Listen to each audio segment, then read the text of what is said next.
Hello, everyone. I'm Evelyn Santiago. I'm the Executive Director of ARNEC. I am pleased to welcome you to ARNEC's webinar series on young children amidst COVID-19. Thank you for joining, and I encourage you to indicate your name, organization, and country where you come from in our chat box so that we get to know who are with us today. This webinar series aims to provide a platform for the regional ECD community to discuss how this COVID-19 pandemic is affecting young children and their families. Topics for the webinar series focus on the issues that young children and their families and caregivers are facing at a time when governments enforce strict measures to stop the spread of the coronavirus, and what the ECD community might learn from partners implementing practical strategies and innovations at the country level. We have already completed 3 webinars in this series. The first webinar focused on practical ECD strategies for the most vulnerable young children and their families, including children with special needs and those from urban migrant families and communities. The second webinar discussed the importance of caring for the caregivers with some practical tips and approaches on how to support parents and caregivers as they look after their young children during this crisis. The third webinar, which was held last week, focused on understanding how young children cope with stress, fear, and anxiety. And for today's webinar, we'll be focusing on distance learning approaches for young children. We have received a very good response for these webinars with more than 300 participants attending the last one. Majority of our participants come from Southeast and South Asia. Thank you once again for your active participation. And for the webinar today, we received close to 700 registration. Again, thanks for joining.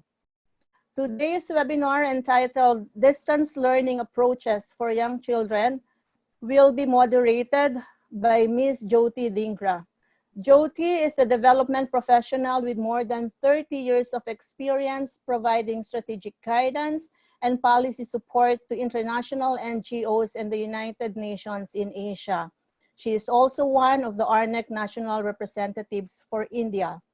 Jyoti, thanks for agreeing to moderate this webinar, and over to you.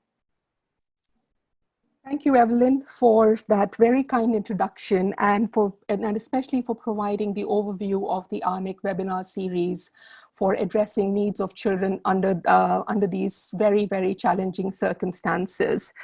Good morning, good afternoon, and good evening to all of you who have joined us from different parts of the globe.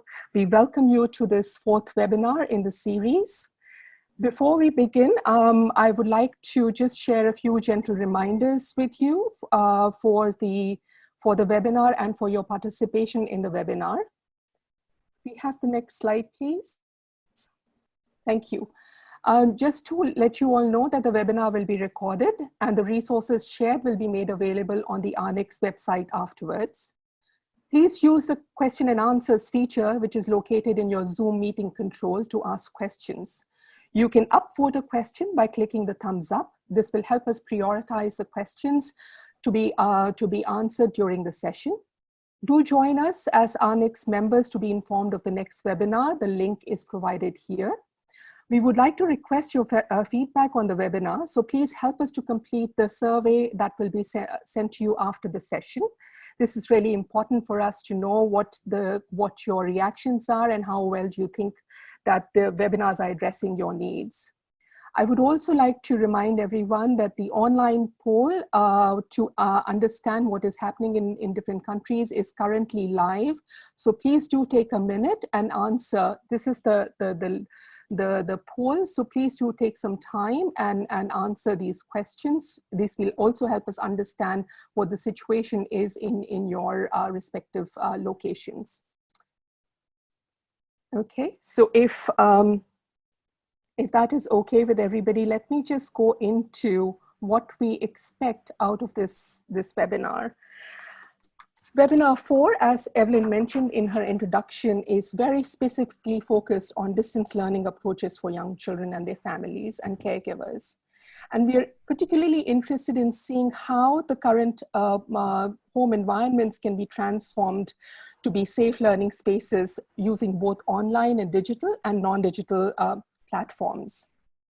The webinar will answer certain key questions, and these relate to, one, what has been the impact of COVID-19 containment measures? That is lockdown measures, stay at home, school closures. What has been the impact on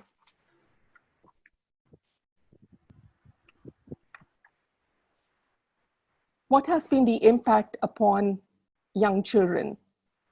The second questions that we would like to ask is, what activities can be taken by parents to support children's continued learning during this time? How can play be transformed into meaningful interaction and learning between the caregivers and children?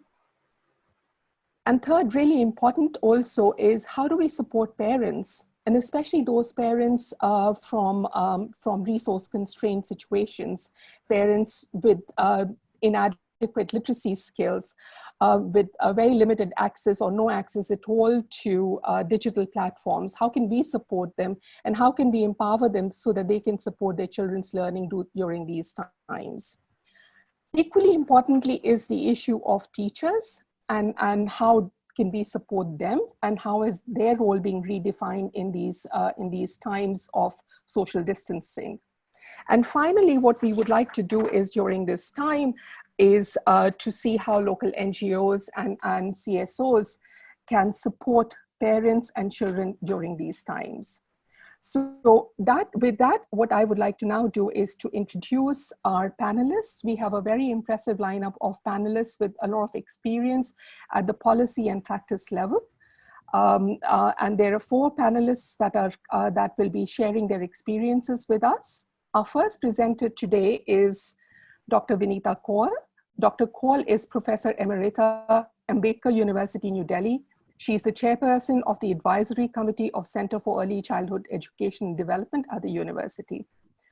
Dr. Kaul will be talking to us about the impact of COVID-19 on children's learning, both in the short and the long term, and the implications for that. Following Dr. Kaul, we will have Ms. Bela Raza Jamil from Pakistan. Ms. Jamil is the CEO of Idara-e-Talim o Agahi, the ITA Center for Education and Consciousness. She is a public policy specialist, innovator, and an activist. Ms. Jamil will be talking to us about engaging children in play-based learning during COVID-19 pandemic. Following Ms. Jamil's presentation, we will have Ms. Alice Wong. Ms. Wong is the Chief Program Officer at One Sky for All Children, which is an NGO committed to unlocking the potential in the world's vulnerable children. Ms. Wong will be talking about online engagement and learning during COVID-19, and she will bring to her presentation examples from China and Vietnam in promoting children's learning. And finally, we will have Ms. Saiki Veta Olevar from the Philippines. Ms. Olevar has been managing the ECCD-ECE program of UNICEF Philippines since 2013. Ms. Olivar will be sharing her experiences in engaging parents and caregivers in early stimulation and learning at home through a UNICEF and Government of Philippines supported initiative. So with this, I would like to invite Dr. Kaul to start her presentation on COVID-19's impact on young children's learning in the short and the long term. Thank you very much, Jyoti. And good morning, good afternoon, good evening to everyone who is listening into this webinar. I would like to thank ARNEC for giving me this opportunity to participate in this very important and very meaningful series that it has been initiated by ARNEC.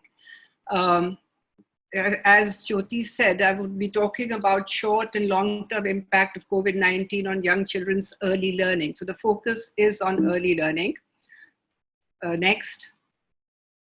The questions that I would be addressing in this presentation would be, how are children impacted by COVID-19, who are likely to be impacted because one cannot generalize. Why are early years so important? Because we are focusing on the early childhood stage. What do early learning opportunities really imply? Because early learning itself is something that is very amorphous at the moment. How can distance modes or online education help in order to promote children's early learning, and what governments must do to prioritize early childhood development? So these are the 5 questions that I would like to address in this presentation. Next. I would like to start with a quote from Charles Dickens' A Tale of Two Cities, which I thought would be very meaningful and very pertinent at this time of COVID-19. It says, "It was the best of times, it was the worst of times. It was the age of wisdom, it was the age of foolishness. It was the age of belief, it was the epoch of incredulity. It was the season of light, it was the season of darkness. It was the spring of joy and the winter of despair." So we see these kind of very opposing emotions and experiences even today in COVID-19. Next, please. When we talk about the best times and the worst times, what are the best times and what are the worst times? I would just like to elaborate a little on this. As you see in this slide, you see some brackets included with each of these items. That is what is the implication for children. So when we say what is the best time here, I think all of us would agree that this has been a time of family time. It has been a time of focused, unshared attention to each other because of less distractions. The distractions have reduced considerably. And particularly for children, it has been a time of enjoyment with both parents being available. I've heard of a number of cases where they've said the father was always traveling or the mother was traveling, and now forcibly, I think everybody is together. And that is bringing in a lot of joy to the children, hopefully. Families have come together, as I said, so there is more safety and security for children, much more of a kind of assurance that the parents are around. There are opportunities to do things together, so there is much better emotional connect, better quality learning from elders, especially from older siblings as well as from the parents. And there is more flexibility of time and less time pressure. Parents are not rushing off to work, which always adds to the pressure of attending to the children. And therefore, hopefully there is a more relaxed pace and a more enjoyable time for everybody. Where does the worst time come? And the worst time comes in from this word contained, as has become so common and popular at this time of COVID-19. All of us are contained in limited spaces. And for most of us, it is becoming quite claustrophobic to be just confined to our houses. And for children, what this amounts to actually is something that comes very naturally to them, is running around, playing, outdoor play. And there's lack of space, there's lack of opportunity to go out and play in the outdoors, which is something very, very confining for kids. Social interactions have lessened, and there's a tendency for overexposure to each other rather than to new people, to new children. And socialization is a very, very important objective of early learning and early childhood education. And that is again getting very limited to just the family, and opportunities for meeting other children is just not there. Income losses in families is huge. We know the economy, the downturn that the economy has taken across the world. There are layoffs, there are limitations to what incomes, and therefore children's basic needs is also sometimes becoming an issue in many cases where the families are really trying to make both ends meet. Monotony and overload of the housework, this is more from the parents' point of view, in most cases, particularly from the mother's point of view, where help is not around, and the mothers and children are all the time in the house. And very often they say the children, being in the house, not having any, in the home, not having enough to do, are always hungry. And the mother is always trying to cater to the hunger of the kids.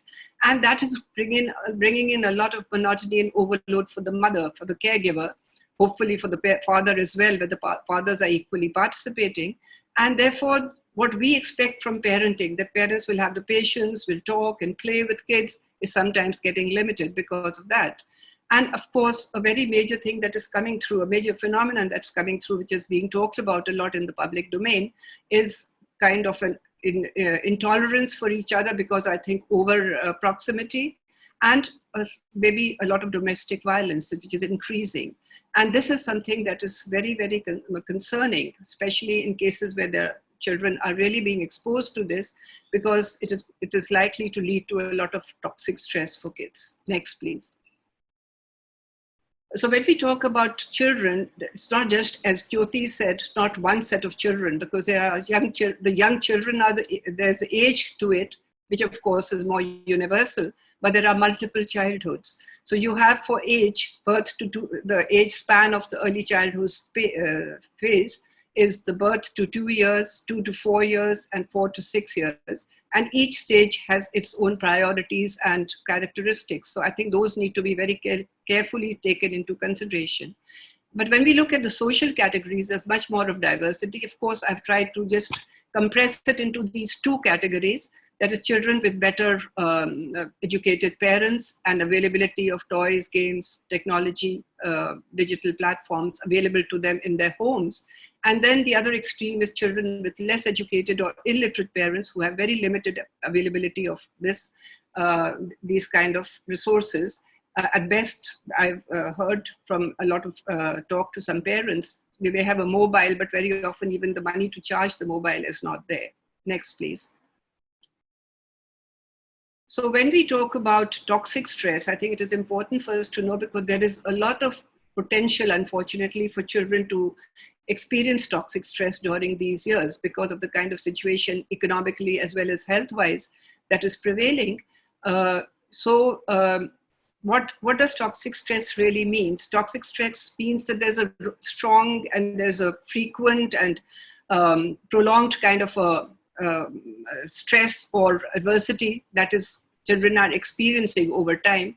And in early childhood stage, because of the brain development at this stage being very rapid and related aspects of the brain getting affected, this has been found in research to be actually the toxic stress in the early years to lead to immediate impact in terms of school failure. Children are not able to later do well in school, as well as to major health issues. And when we look at school failure, it has a long-term impact upon the economic prosperity. It reduces the, sorry, this is coming in the way. Reduces, not able to see the slide. It reduces prosperity generally for everybody. And also there is a lot of health issues that are coming up, even cancers and insulin resistance and so on. All these are, which we never associated with childhood, are being seen now in adulthood, which are linked to toxic stress in the early childhood stage. Next, please. So how does this happen? How is the early childhood stage so critical for not only all-round development, but development all through life? Why are these years so significant? So as you can see from this graph, there are three main messages that come through from this. As you can see, the steepness of the growth curve, this is the growth curve of the brain. You see how steep it is, which indicates that the rapidity with which the brain is growing and developing in the earliest year, first year in particular, but all the way up to almost 6 years of life. This is very, very significant, and it's believed that almost 90% of the brain growth has already occurred by the time the child is 5 or 6 years old. The second important point to be kept in mind is that experience, it is not just the genes that determine the brain's development, but it is all, and the brain's and the child's potential, but it is mainly the experiences that the child encounters in the early years, which really lead to the development of these various competencies or abilities in children, like the sensory pathways, language, higher cognitive function. And the third, so experiences and the quality of experiences becomes very important, and that's where early childhood learning opportunities comes in. And the third most important point is that within these early years, the first 6 years of life, there are certain critical periods for development of each of these competencies, whether it is sensory development or language or higher order, higher cognitive functions. And what is important is that the foundational competencies for these functions are actually determined by the experiences children have in these first 3 years. That is, when they are the critical years, means that that is the phase, or that is of life when the child is most receptive to stimulation of a particular kind, which will actually lead to the development of that competency. So if the children are given the right kind of experiences, they will have the right foundation for later learning. But if they are not, then you can see that, you know, there will be a direct connection with how, the quality of learning that they will be able to achieve later in life. Next, please. Now, when I'm saying this with a certain amount of responsibility, because there is adequate evidence now across the globe which is showing this impact, both in terms of developmental outcomes as well as economic returns that we can see. In long-term research has been able to really give us that kind of evidence, which shows that if you see in immediate terms, as I said, there will be very immediate short-term impact in terms of children's health, in terms of their school readiness levels. In India, we have recently done a longitudinal research on about 14,000 kids, which has across the country, which has shown that school readiness levels are significantly affected if children don't have early learning opportunities of the right kind.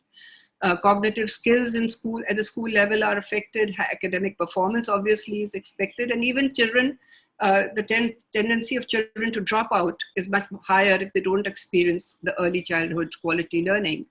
And in terms of long-term impact, there have been studies in the West and many other countries which have actually shown that, particularly in the social domain, social skills domain, there is much more impact, so that the children who have experienced good quality early childhood education, they have been known to have higher incomes, more incidence of home ownership, a better quality of life in terms of lower propensity for welfare, less crime rates, less of delinquency, arrest, and so on, and less behavior problems as kids. In terms of economic returns, again, there have been these various studies. There was a study, the very famous Perry preschool model, which was demonstrated a benefit of almost $12.9 to every dollar invested. There was a Brazilian study which showed 7 to 12% increase in the future incomes of children who had, with every year of preschool that they had attended, there was an increase of 7 to 12%. And in India, recently, there was a World Bank study which showed that investment in a preschool leads to, for every rupee that is invested, it leads to a generation of 25 rupees of returns. So it is very important to focus and prioritize and invest in the early childhood stage. But it's also important to remember that quality of experience and the environment matters a lot, not just provision from the government's point of view. Next, please. So when we say quality is very important, what do we mean by that? So what is really holistic development and what is learning for young children? Both of these, I think, really encompass what is quality of early childhood education, care and education, because they are completely interdependent, and therefore you cannot have learning in isolation from holistic development, because as we know that if a child is not healthy, the child will not learn. And therefore, if you go back to the nurturing care framework, which the WHO and many organizations have come up with recently, they have indicated 5 main domains which are very critical for early childhood. Responsive care, good health, nutrition security, opportunities for early learning, safety and security. And it is obvious that all these are very interdependent. But what is the quality, what does the early learning really mean? I think this is something that I would like to emphasize, that it is not so much about academic skills. We are, the world over, there are many instances where children very early in life are being asked to go in for accelerated learning of the alphabet and numbers and academic learning. That is not what early learning is about, because our own research shows that actually that is detrimental for learning, for school readiness of children and for later learning. So it is actually counterproductive. What actually is good quality early learning is developmentally appropriate programs. And what does that mean? That means that physical and motor skills, these are the various domains that need to be addressed. Physical and motor skills have to be developed because that is the time when children are most receptive to any stimulation for this. They play a lot. Language and emergent literacy, language skills and emergent literacy, sensory cognitive skills, concepts, and emergent maths becomes very important. School, socio-emotional learning, and what is now being given a lot of emphasis is the development of executive functions, which largely are, which are really kind of fundamental for success in life right through, and which get really formed or developed in these early years. And these are largely seen as having cognitive flexibility, being able to have a working memory, and being able to have and regulate emotions. And all these come a lot with a lot of experience of free play in children, but also guided play. So they learn a lot of this, not by being taught, but actually by just imbibing this through the process of their play and creativity. Next, please. Vinita, yeah. Just to let you know that there are just 2 more minutes left for your time. Okay, so I'll just quickly go to this. So how do children learn? They learn experientially and through interaction, not by teaching. And therefore, I think there is a sequence to the learning which must be kept in mind while planning for children's learning experiences. It should be interest. Child must have interest. Experience wires the brain, and therefore the child must have experiences, and then repetition of experience strengthens the wiring, and therefore repetition of quality experiences and interaction. These are very important, and opportunities should be planned accordingly. Next, please. I will not go into the detail of this. I've already kind of mentioned these, so we can skip this one. What parents need to give priority to during COVID-19. I think it's very important for parents' own stress levels to be under control, to be able to have any comfortable interaction with children. They need to have a lot of stimulating and caring adult-child interaction and relationships, and also a lot of freedom for children to speak, listen, discuss, and share their anxieties so that they get reassurance from the parents, a lot of love, giving children priority at home so that children are able to have opportunities for all the early learning opportunities, that opportunities for themselves, and focus not only in cognitive but also on the social needs of children. Next, please. How is distance learning helping in young children? This is a short survey, that very short survey, rapid survey that I had done with a few parents. And I feel that a lot of effort is being made to substitute online learning for schooling or for preschooling. And I do not see that that can really be a good substitute, because what is happening is, to cut it short, that the school people are getting accountable, preschool people are getting accountable to the parents, and therefore they have to do this, whatever they have defined as a syllabus for the young children, they are wanting to get the parents to do all that. Whereas many parents do not have equipment and facility at home. There is also screen time is becoming a major issue for little children who are advised not to be in front of the screen a lot. Parents' availability is an issue because very often parents are working from home and they don't have the time to really sit through exactly and synchronize the time with the schools. And there's also not adequate of focus being given to really what is it that parents can really add value to, what is it that they can do better, and that needs to be the focus. Next, please. So instead of actually getting them to do what the schools are doing or the preschools are doing, I think it is much more important to give them broader parental guidance on doing what most parents can and should do well. And there's a lot of talking, telling stories, playing with children, discussing with them, discussing the health habits with them, because this is a great opportunity, and early childhood is the stage for developing good health habits. Allowing them a lot of play and a lot of opportunities for running around, being able to indulge in imaginative play, and all the various early learning domains that I had talked about, they can be catered to by allowing children, more than anything else, allowing children to play and facilitating that play and overseeing it and interacting with them. Next, please. And last slide, what governments can do during and post-COVID.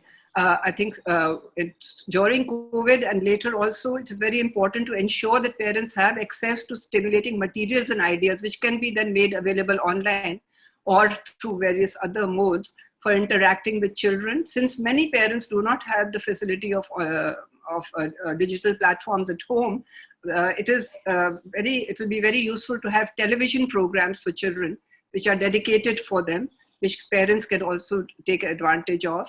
Have video TV spots, particularly for parents, on how to interact with children, how to engage them. These short spots can be really very effective. And ensure a child helpline for children in case of need, because a lot of children would be in need at this point of time. And long term, ensure good quality early childhood education provisions for children, actually to even be able to ensure that they are able to get over the impact of the COVID-19 and be able to then get facilitated into the regular routine.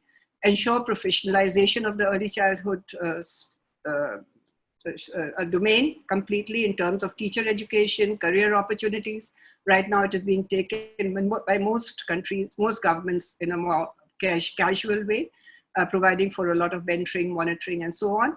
And having a long-term strategy for providing support to parents, because what is happening is that parenting is now being seen as a very valuable resource, and there's a lot of potential there, which I think will be coming from the experience. And a long-term strategy on the part of the government to provide regular support, whether it is home-based or through media, for parents to be able to really be able to play their part in the most meaningful way for ensuring children have a very happy and good childhood. Thank you. Thank you, Vinita, for that very comprehensive overview of what happens and what are the potential long-term impacts on children's development as a result of a pandemic like this. Before we move on, I think we have a couple of questions that have come in. So Deepu's asking a question: what is the appropriate age for beginning formal academic learning? Please kindly share any relevant studies. There is a high focus on academic learning in Nepal as early as 2 or 3 years. Yes, so that is what I was trying to say, that, you know, there is research, and I mean, I can quote our own research, which is showing that it can be detrimental for children, especially if we look at it from the point of view of school readiness, because children are not developmentally ready for this kind of learning. And the other point is that, you know, this is the stage when they need to do other things and not do academic learning, because what they do at this stage in terms of play and developmentally appropriate practices is going to facilitate later academic learning. So that is the foundation. So the focus has to be on the foundation and not on the actual in these early years. And what it can do, how it can really be detrimental is in terms of enabling, first of all, giving children a very weak foundation so their concepts are not clear. They do not have adequate language skills because a lot of rote learning is happening, rote and repetitive learning, which is not really helping them develop their skills. And also they're losing interest in academics. And there's a detrimental effect in terms of not being able to play adequately as is so required for them. Thanks, Vinita. That was very helpful. I do have another question, which I would like for you to, you've alluded to it a little bit, but I would really, if you could elaborate further on this, is how do we use this situation as an opportunity to inform and reform, you know, our childcare and early learning opportunities for young children in the future? So I think that's a very good question, because we should really use this experience to make the world better in the years to come. I think one of the most important learnings from this already that is coming through is that parenting can be a very useful resource, which was not earlier being given the kind of attention that it was. And therefore, I think it is very important. The potential of parenting needs to be really explored and facilitated and supported. And for that, I think it is very, and also experiences need to be documented and parents need to be facilitated. So for that, it is very important for the government to come up with some kind of family-friendly policies which really will enable parents to be able to play their roles better the way they have been doing in the past, doing at present. And also, in order to be able to help parents as well as to be able to improve the quality of experiences in the preschools, it is very important to have this online, there has to be a blend of face-to-face and online platforms as a resource for parents as well as for children to be able to really improve the quality of preschool education. So a lot of resources need to come through that medium, and which will actually be not a substitute but a supplement of what the parents are doing and what the children really need and what preschools need to be doing. Because children at this time are lacking in attention span, as well as the screen time is an issue. So we should not depend on the online only, but we should certainly use it as a supportive mechanism for promoting developmentally appropriate early childhood. And I think that it can also use these platforms to be able to enable parents to know how to do things. For example, storytelling. For example, how do you encourage children's language skills or whatever other domains? So giving them those kind of guidance through the various online platforms, as well as particularly for people who don't have that facility, through televisions, through social workers who can be actually designated to come and support families, which is being done in many cases. Even in some cases, to be able to encourage children to be able to speak a lot in the school languages. Very often there is an issue of home language and school language differences. And so taking the home as a resource and planning for it in a much more methodical and much more systematic way, and working on how to support this, while at the same time improving the quality of early childhood education services. Thank you very much. That was really helpful, and it's and your session and the clarifications and additional explanation that you've provided leads us into the next session by Ms. Mela Jamil from Pakistan. So thank you very much to ARNEC for organizing these wonderful webinars. They're a great source of learning for each one of us.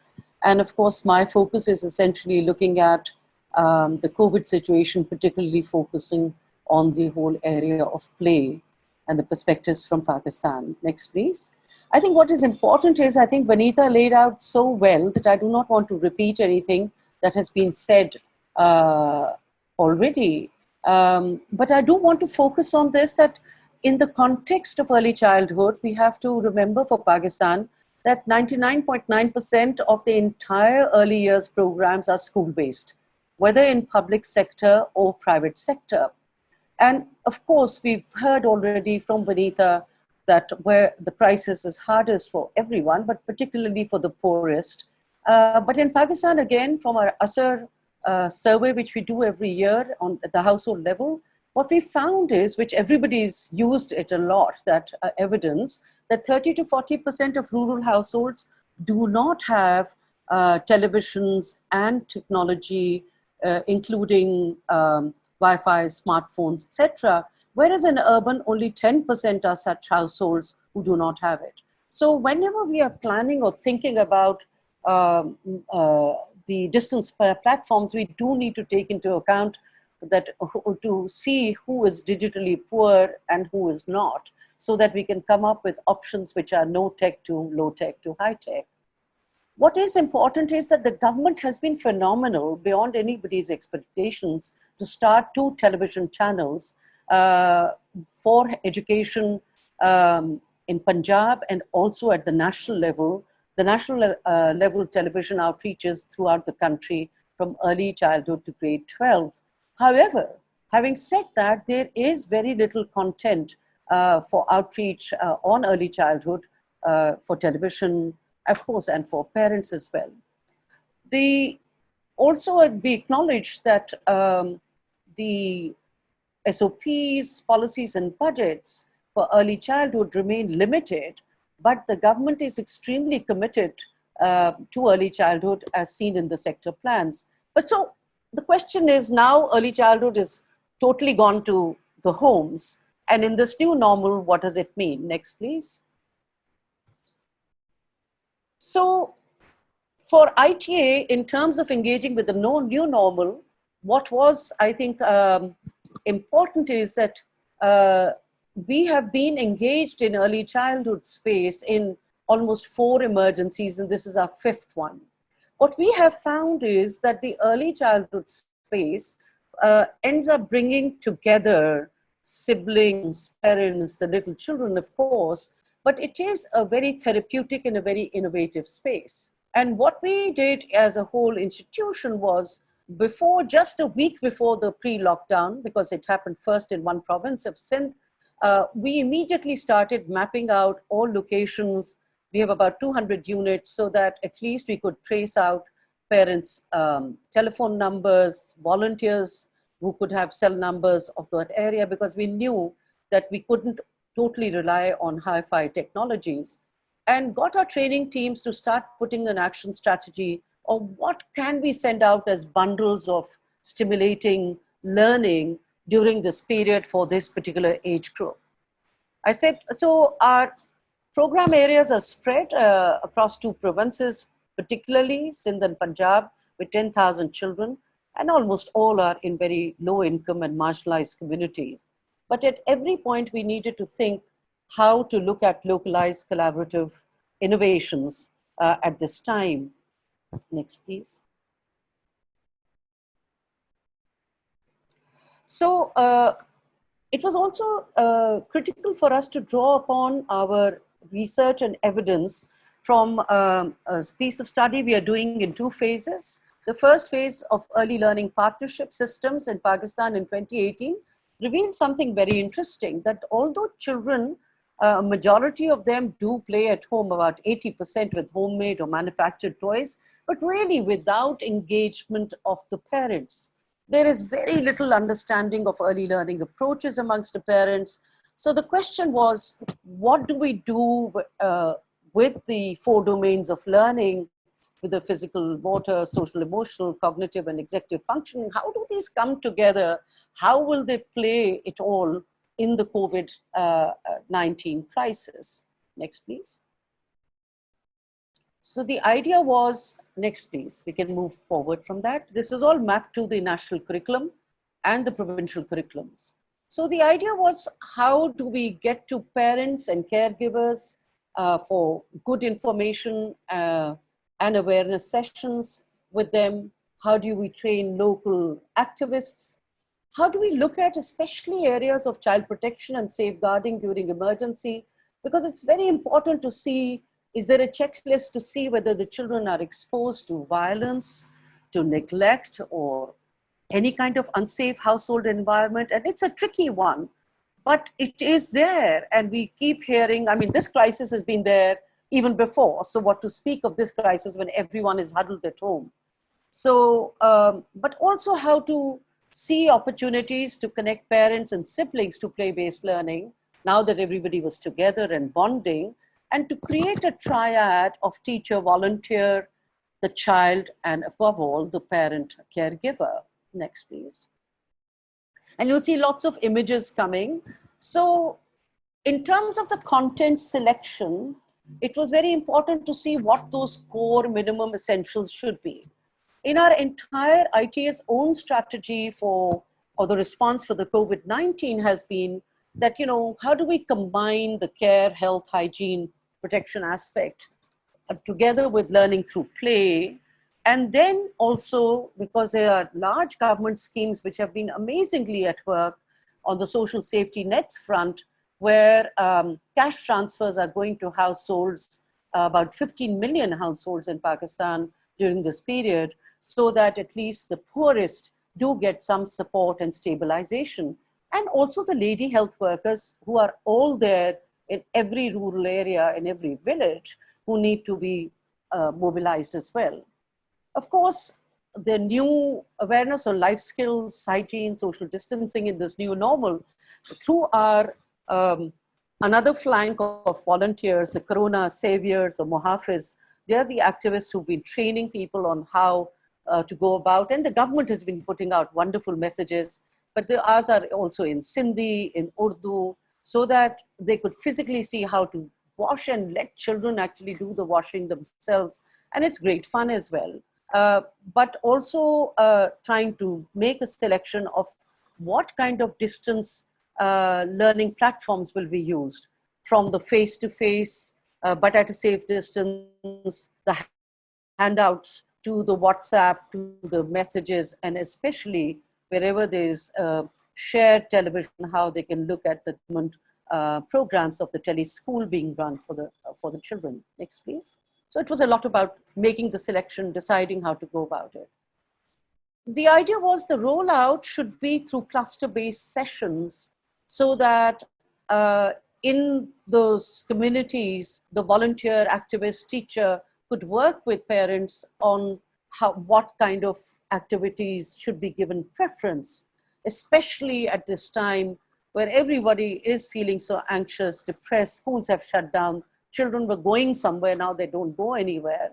And how do you look at the play-based activity tasks? And being, again, in those communities, the localization aspect of using low cost, no cost local material, the clay, the leaves. I mean, you see in the pictures, the children playing with their own made mud toys. And by the way, from one village, we've shown this images to others, and they started making them. So I think that was amazing. But also audio stories and WhatsApp stories. And IT is developing its own storytelling with lots of activities, but also from other sources. There are rich resources that all of us are using, but they are getting to the communities. And it's fantastic the way the responses come from the parents, from the children, and in the way, and I think what Dr. Kaul was saying was so true, that away from academics, you'll be amazed that in those daily routines that are being set up, how you can bring in the executive function activities, which is really the application of the other three domains. And there are many ways to do this. Next, please. So in the implementation, as I mentioned earlier also, we were looking at some e-learning videos through WhatsApp. We were looking at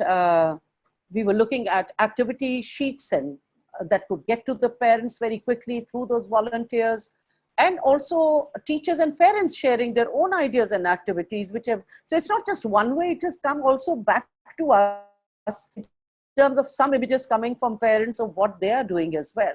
And gradually developing a portfolio of each child. The amount of WhatsApp and monitoring online, or just the images that are coming, have been phenomenal from area to area. And we are in the process of developing the portfolios of children really coming alive through all of this. Next, please. Our most recent excitement has been where communities were saying, why can't we not have a routine? Why can't we sit, maybe mothers who are really so pressed for so many different kind of claims on their time in a lockdown situation. But in villages, you have slightly more open spaces. So they said, why can't we set up our own learning courtyards? We had done Sanja Vedas in Punjabi and even in Sindhi, Mujjo Veda means actually our courtyard.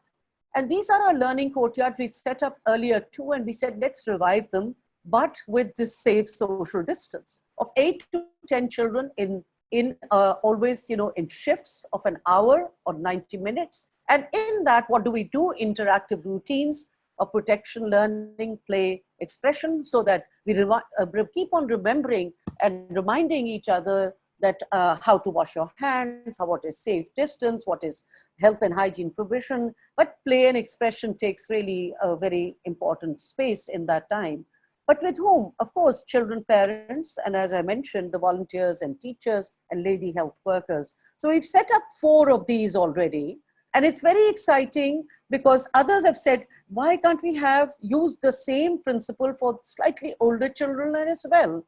And I think for the older children, also there's this anxiety, can we have some organized time? Of course, we do television and teleschool as well, wherever teleschool is available. Why not something like this, which is more interactive? I think I'm just coming to the end. Next slide, please. Bela, just a gentle reminder that... Yes, so I'm just finishing. So I won't say much, but what has happened is, from our societies, which are generally very poor in trust, we are highly trust deficit societies. Suddenly, this COVID crisis has become an opportunity for not lively sharing and working with children and parents, but also open learning together. Going back to this new normal, but also the old natural of parents, children coming together, mothers and siblings. But the high trust level is a very positive spirit. And the last one, please. The next slide, please.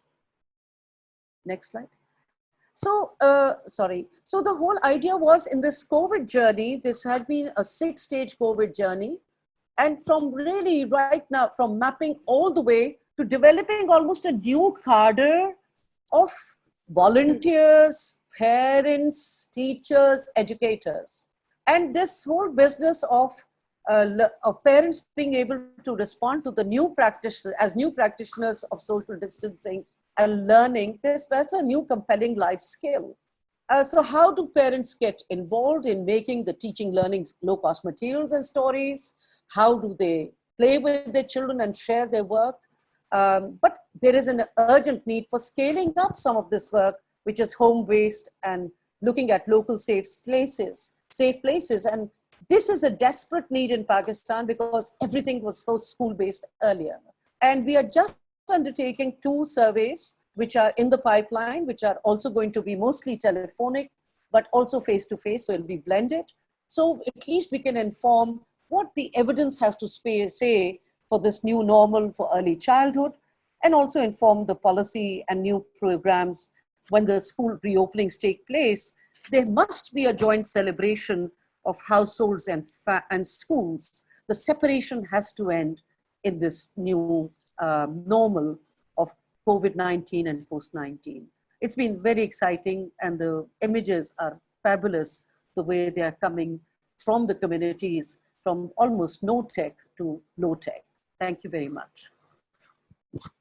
Thank you, Bela. That was really, really inspiring and exciting to watch your presentation and to listen to you talk about it. I think it's there are a few themes that are already coming out of your presentation, which were also referred to in Benita's presentation, and that is, you know, when we look at the situation today, there are positives that are coming out, and we need to be mindful of those. Before we move on to Dr. Wong's presentation, just to let you all know that we're monitoring the question board. So please keep your questions coming. We will be taking some questions live depending upon the time. So please do stay on time, stay online. And we hope that we will be able to answer your questions. To the panelists who have completed your presentations, if you can answer some of the questions that have been asked, that would be really great. Thank you.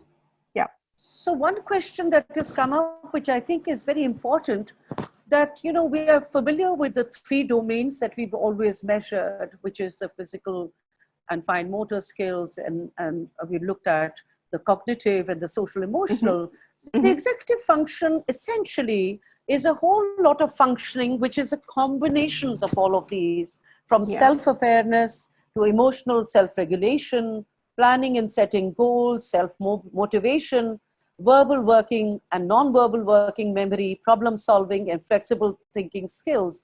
Mm-hmm. And there's so many ways to go about it. In the presentation, right, the last piece, which is an annex, gives you lots of ways to do it. Even when you're telling stories and, you know, and go to in the middle and you say, now what do you think happened? Mm-hmm. And the children come with all kinds of ways to share what you think may have happened. But you have to give child that space and autonomy in executive function to share what their ideas are. And to, you know, even in terms of self-profile, you know, those mood charts. Are you happy today? Are you sad today? Even, you know, having those kind of things, as simple things. Also, you know, putting puzzles together. So we do it, by the way, all the time. We're just not sure that we are doing executive functions. But executive function is, by the way, not an early year skill. In the new learning on executive function, and I'll send you lots of links to that for ARNEC, is that we are looking at executive function as being a very important life skill and a learning skill that goes right across through your adolescent years. So please look at executive function as an important building block, which goes right from early years, has to be entrenched and embedded in the early years, all the way up to adolescent and youth. And we're finding in our program on second chance programs over there. But there's there, and I'm sure you will look at it and say, oh, I did it all the time. I didn't know that. Thank you very much, Bela. I think that was really helpful. And, we look forward to receiving the links on the ARNEC's website. And that also leads us into our next presentation by Dr. Wong, who will be sharing her experiences from China and from Vietnam. Over to you, Alice. Thank you, Jyoti, and you're doing a wonderful job moderating. Thank you. It's all due to you. Thank you.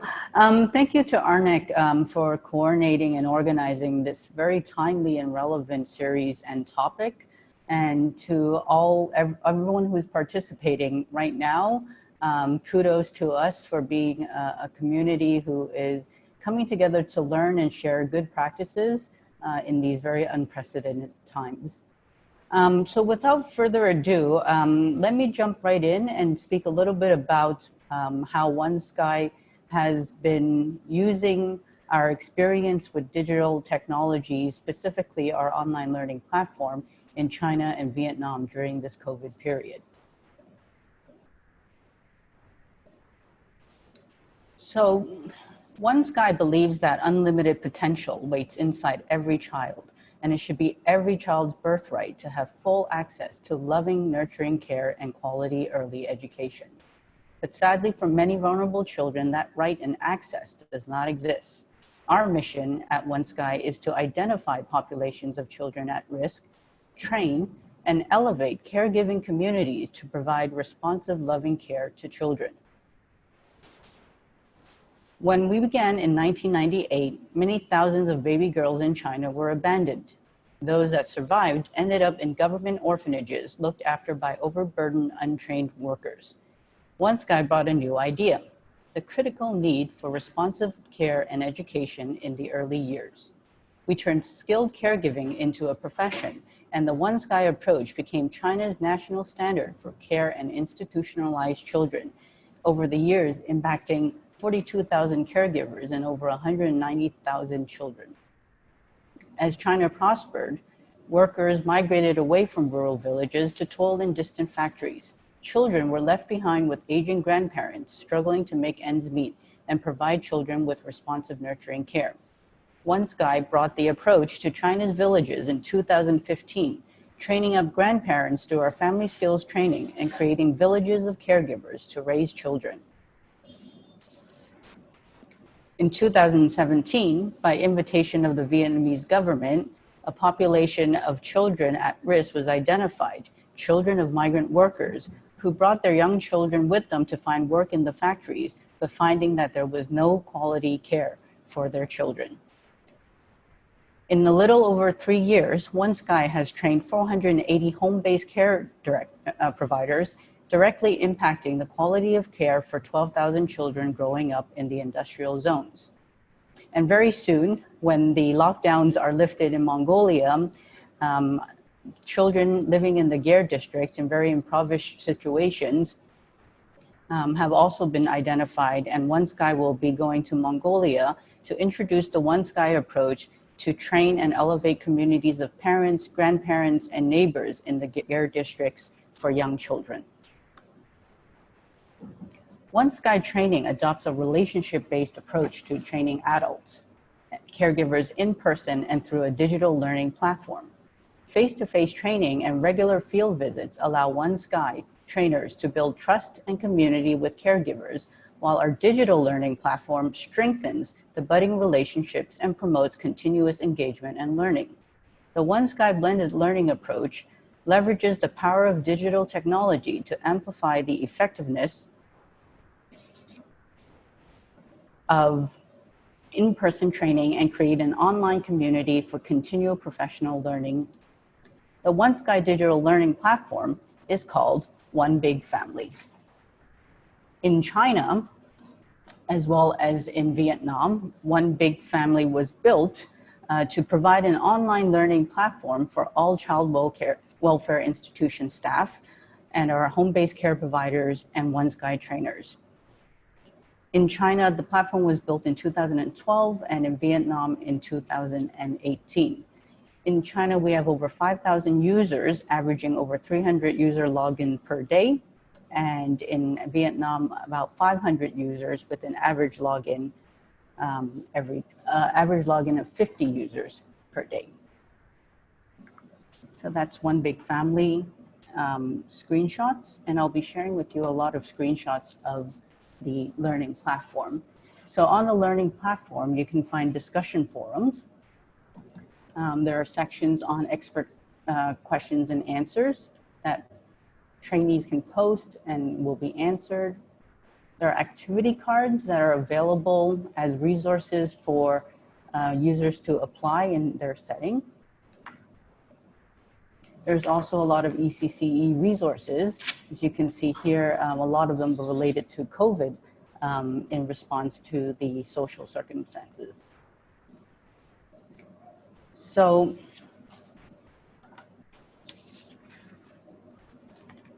during COVID, One Sky was very fortunate to have many years of experience with One Big Family. Our trainers and our caregivers were familiar with the use of this technology and other digital skills needed to mitigate issues of access. In fact, during the last few months of COVID, we estimated about a 70% increase in usage on our One Big Family digital learning platform. Leveraging our tools and our rich human resources, we had two aims. First, connect digitally with children and families. Second, train caregiver communities digitally. So let me speak about the first. So one of the ways that we connected digitally with families is because we knew that during these times they needed additional support. In a recent parent survey we conducted in Vietnam with migrant parents, we found that over 50% expressed that they were experiencing extremely high stress levels. Some examples included a parent quitting her job to care for their child, a parent separated from her son after sending him back to the countryside with his grandparents so that she could continue to work, or parents taking evening shifts and having to leave children at home in the evenings.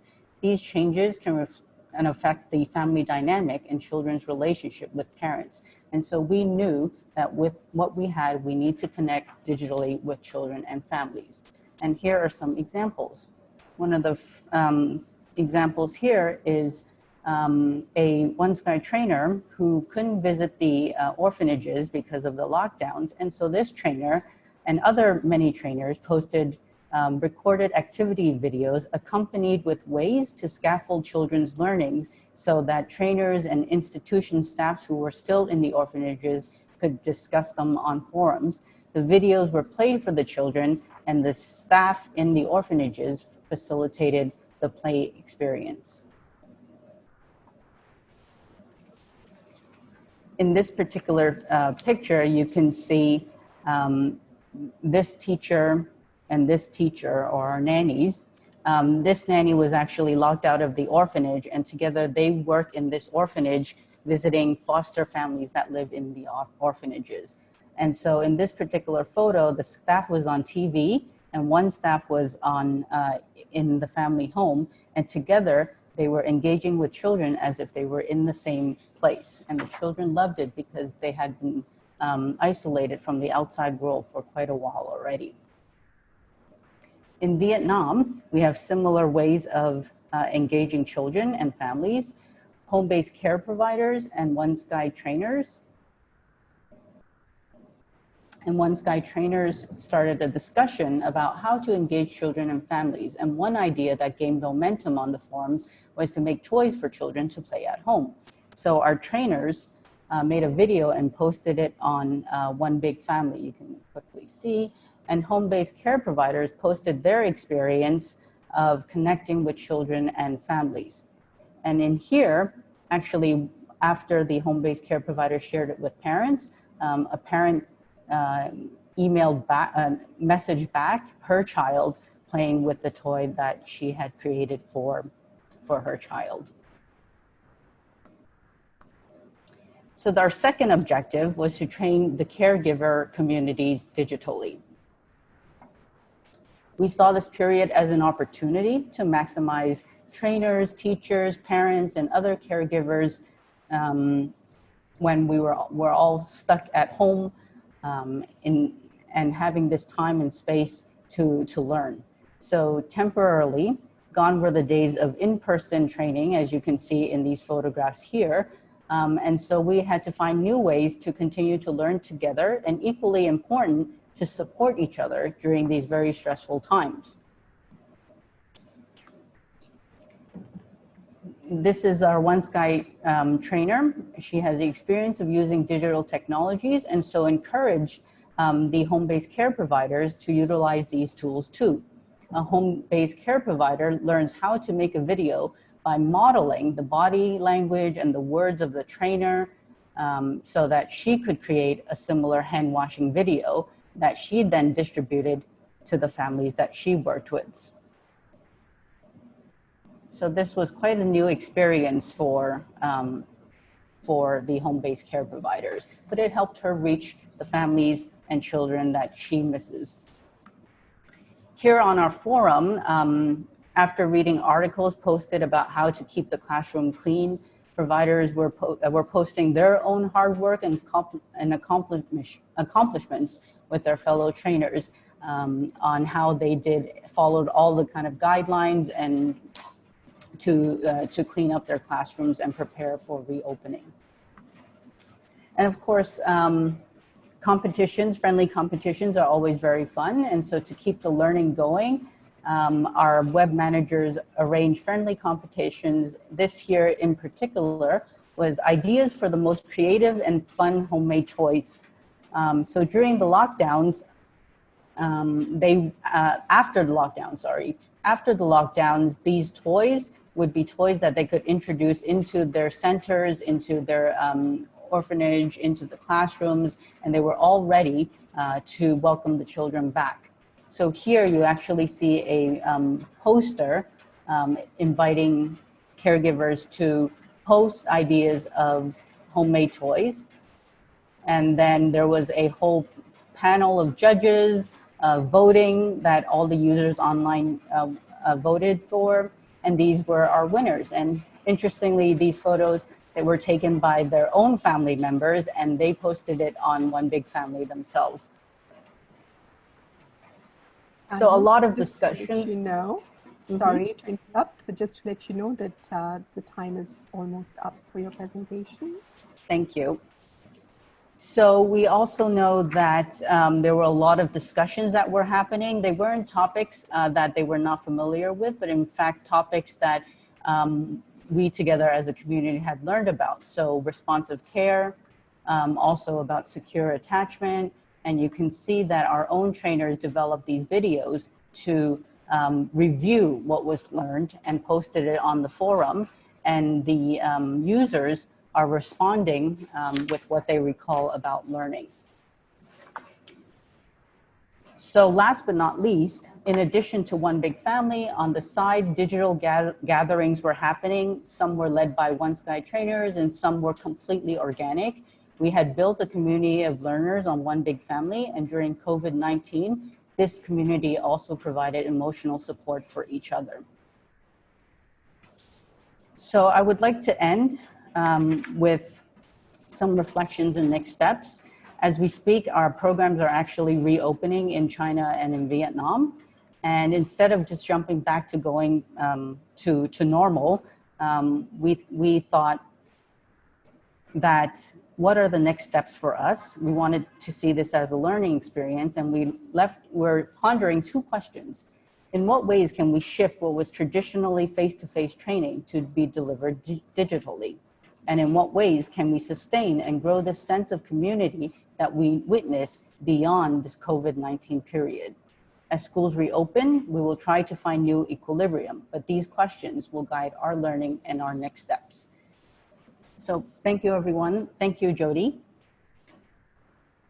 Thank you, Alice. That was really, really insightful in terms of providing very practical suggestions on how OneSky has used this as an opportunity to not only engage parents, but also to see how their involvement goes beyond as recipients, but more as active participants in their children's development. So this is a case of shared responsibility, which is also what Vinita had referred to and Bela had referred to. So there are common themes that are coming out of these presentations. Thank you. We will be opening up the floor for questions later on after the presentation from the Philippines. Welcome, Psyche, to your presentation. We look forward to it. I'm on? Yeah, okay, yeah. So, hello everyone. We would like to share with you the UNICEF Philippine experience together with the government of the Philippines in terms of engaging parents and caregivers in early stimulation and learning at home. And UNICEF Philippines is closely working with the national government, particularly the ECCD Council in terms of reformulation of plans, policies, programs, standards, systems at the national level, as well as working with selected geographical areas in demonstrating how policies and programs are implemented, and then in terms of piloting innovations. So in terms of the status of young children and families here in the Philippines, just like in other countries, we're still on lockdown since mid-March, and because of the premature closure of preschool classes, this affected about 800,000 3 to 4-year-old children in Luzon, in the major island of Luzon alone.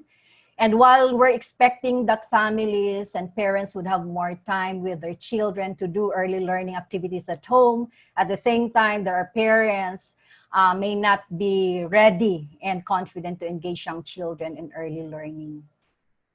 So what have we done so far? So in addition to the work of the ECCD Council Secretariats, which they were able to share in the last webinar, as well as the work of the Department of Social Welfare and Development.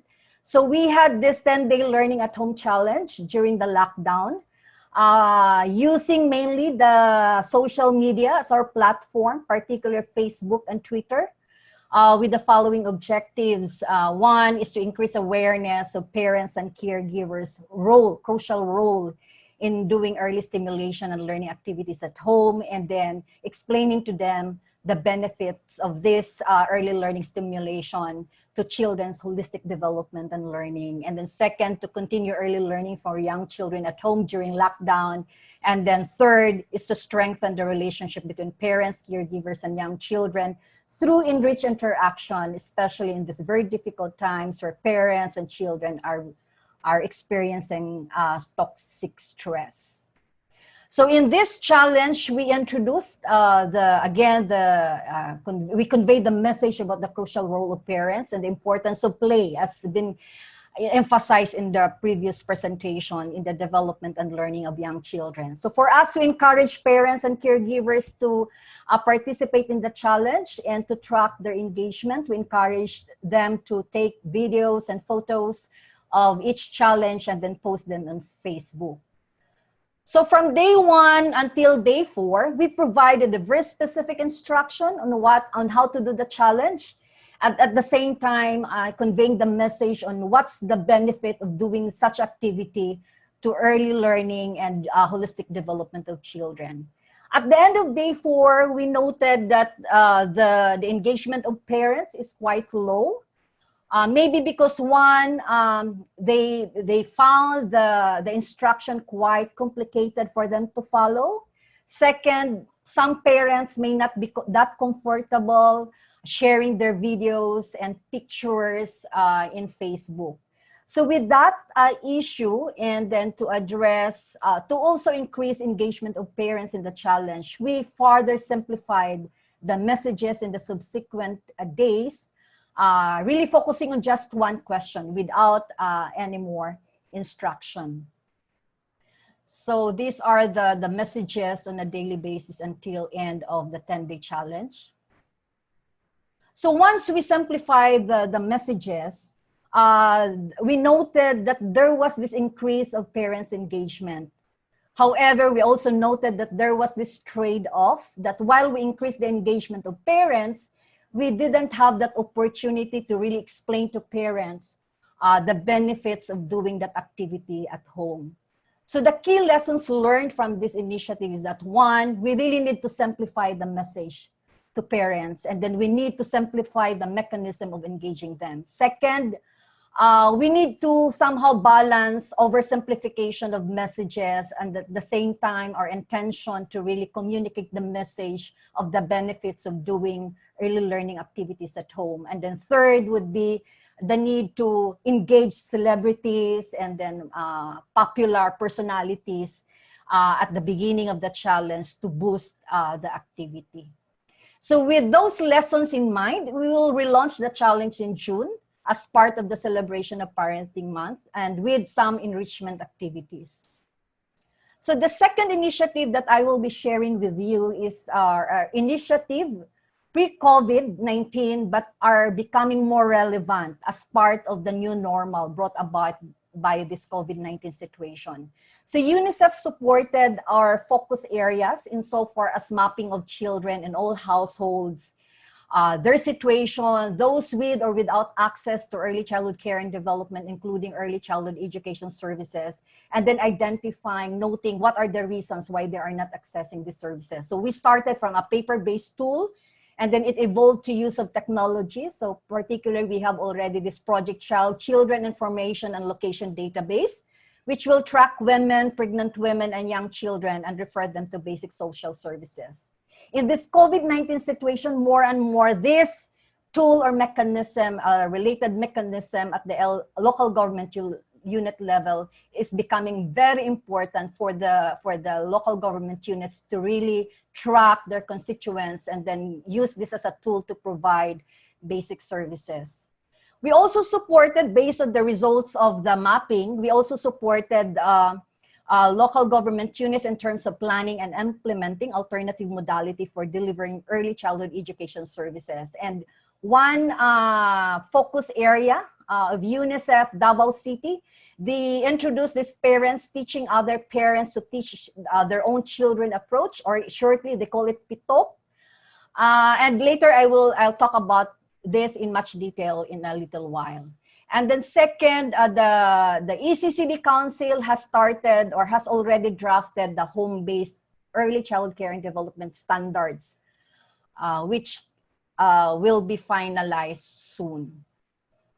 Okay, so talking about the PITOP experience of Davao City, so based on the result of the mapping exercise, the local government unit identified three major issues.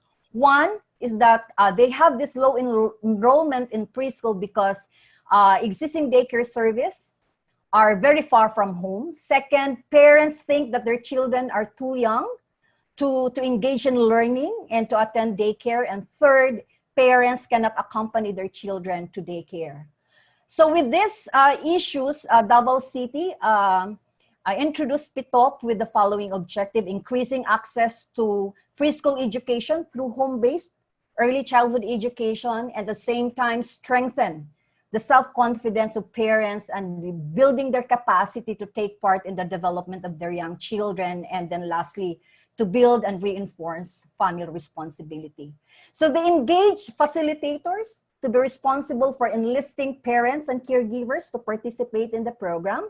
And then these facilitators are also responsible in orienting parents and caregivers on how to do the learning activities at home, like preparation of materials. And this facilitator is also responsible for monitoring and supervising activities at home. The next slide shows sample pictures of families, fathers and mothers doing early learning activities at home. And it's so encouraging to note that fathers are now engaged in such activities. So to support evidence-based policy formulation at the national level, UNICEF supported the Department of Social Welfare and Development in terms of conducting the rapid assessment of the initiative with the following results. Parents realize now the value of early learning and their crucial role. And one notable result of the assessment is that even for parents with low level of education, it increased their self-confidence having them have that experience being the first teacher of their children. And then it created a more positive and shared responsibility among family members, like the mothers, fathers, grandparents, and older siblings in caring and teaching young children. On the part of the children, children tend to be more happy with their mothers and fathers are the ones teaching them because they have more bonding time. It improved parent-child relationship.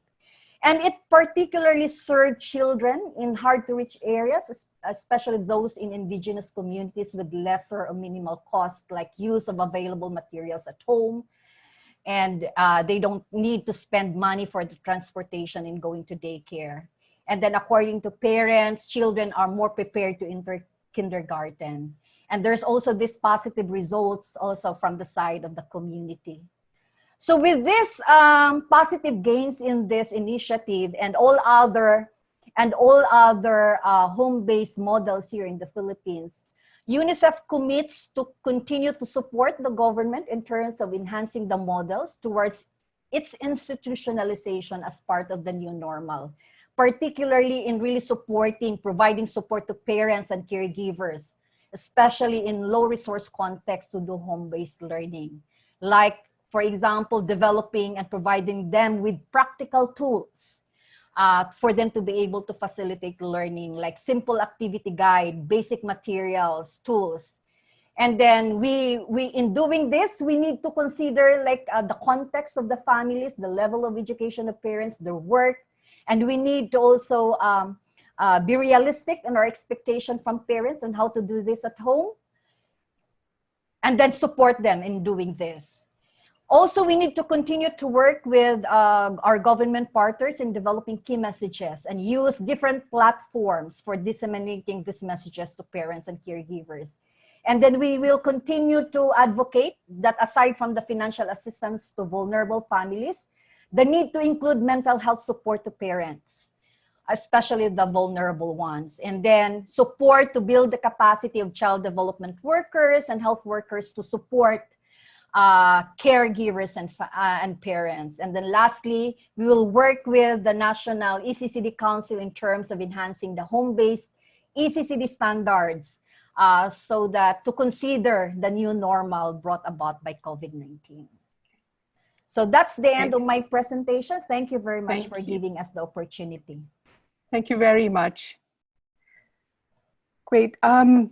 So we started today's webinar with an overview of what impact the COVID-19 pandemic has had and can potentially have on children. And then we followed it up with examples from Pakistan, from China, from Vietnam, and lastly from the Philippines. And I hope that these presentations have helped you with some of the questions that you have that you had before you started listening to this webinar.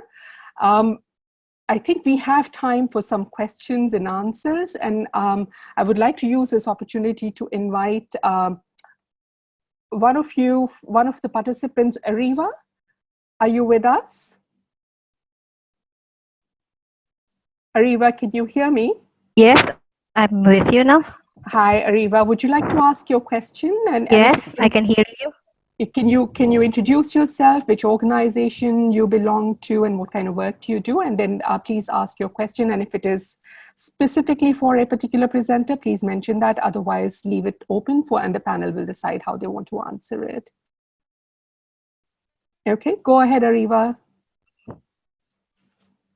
Yeah, opportunity. My name is Arifa. I'm from Universitas Negeri Jakarta. I'm working for a teacher training center in Jakarta, Indonesia. Ariva, could you please Yes, thank you. How to encourage parents to be an educator for their child and makes the home daily activities into a meaningful learning. And the second question is how we support parents to do developmental assessment for children development during home learning. Thank you. Okay. Can I say something? Mm-hmm.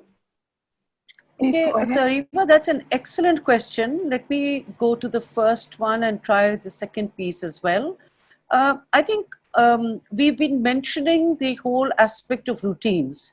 However, in emergencies, we do not know quote unquote, when the time for routine is the right one. Even if you get like a 20-minute space, the question is, how do we ensure something which is highly doable for parents, given whatever is happening during the day? They may have lots of time during the COVID-19 crisis, or there are many compelling demands or competing demands on the mother or caregivers. So finding that right amount Bela, of sorry to time for interrupt. routines. Bela, could you Yes. turn your video on, please? Oh, sorry.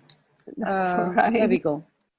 So finding that right time for the routine, even if it's 20 minutes, it could be very precious 20 minutes.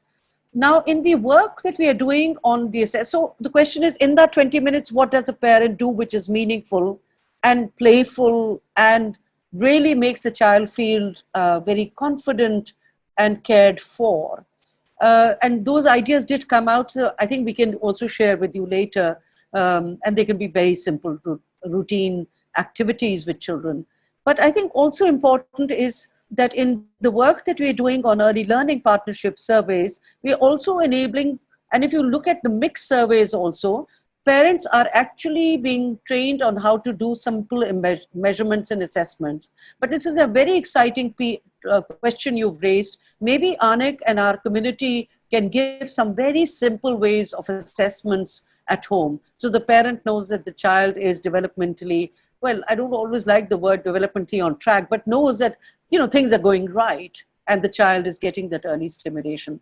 Not sufficiently answered, but I think we can build on that. But great.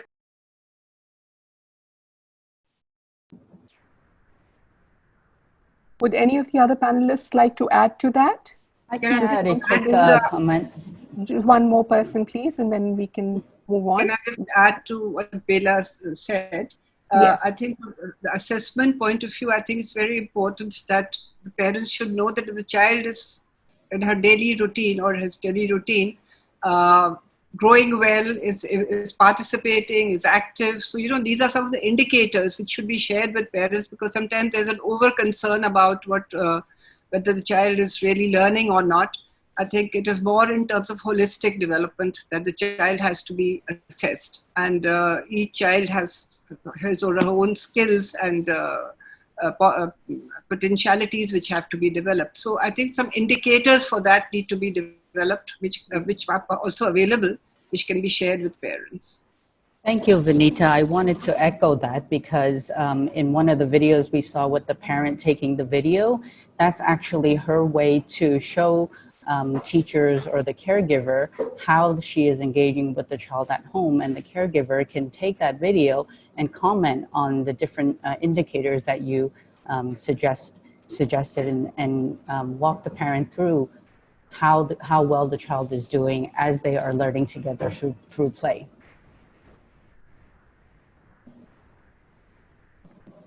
Great. Jyoti? Thank you. Thanks very much. Yes. Jyoti? Yes. Yeah, can I just respond to the question on how to encourage parents to do home base? So based on our experience, it's really very important to make them understand, one, that it's their crucial role in terms of the total development of young children. And then simplifying the messages that it's not the same as what the regular teachers are doing in a regular classroom. Hence, we really need to support the parents and caregivers in terms of what are these very simple activities that they can do at home that would help develop the child and help the child learn. So I think those two important activities are very crucial for us to convince parents to do their part, in terms of home-based early learning. Great. Thank you very much. Yes. Could I just add on a very short point? Okay. I think it's important for parents to know that children learn through play, because very often parents are very concerned that playing is a waste of time. So I think it is very important to convey that message. Okay, great. Thank you very much you can see how much interest this topic is generating, because this is a crucial age, and children from this age then get prepared to go on to more formal education. So I'm really happy to hear the viewpoints from the different panelists to this one question. We have time just for one more question, and I'm going to read it out to you. So, okay, the question is from Elodia Santos. And she wants to know what strategies have you used for community mobilization and for training, especially with COVID-19's rule on social distancing, and especially in low resource settings? Okay. I can start. Okay, you, and then, yes, please go ahead, Alice. We actually used an integration of technology that's easily available. And of course, what I spent the presentation talking about, our One Big Family Learning Platform.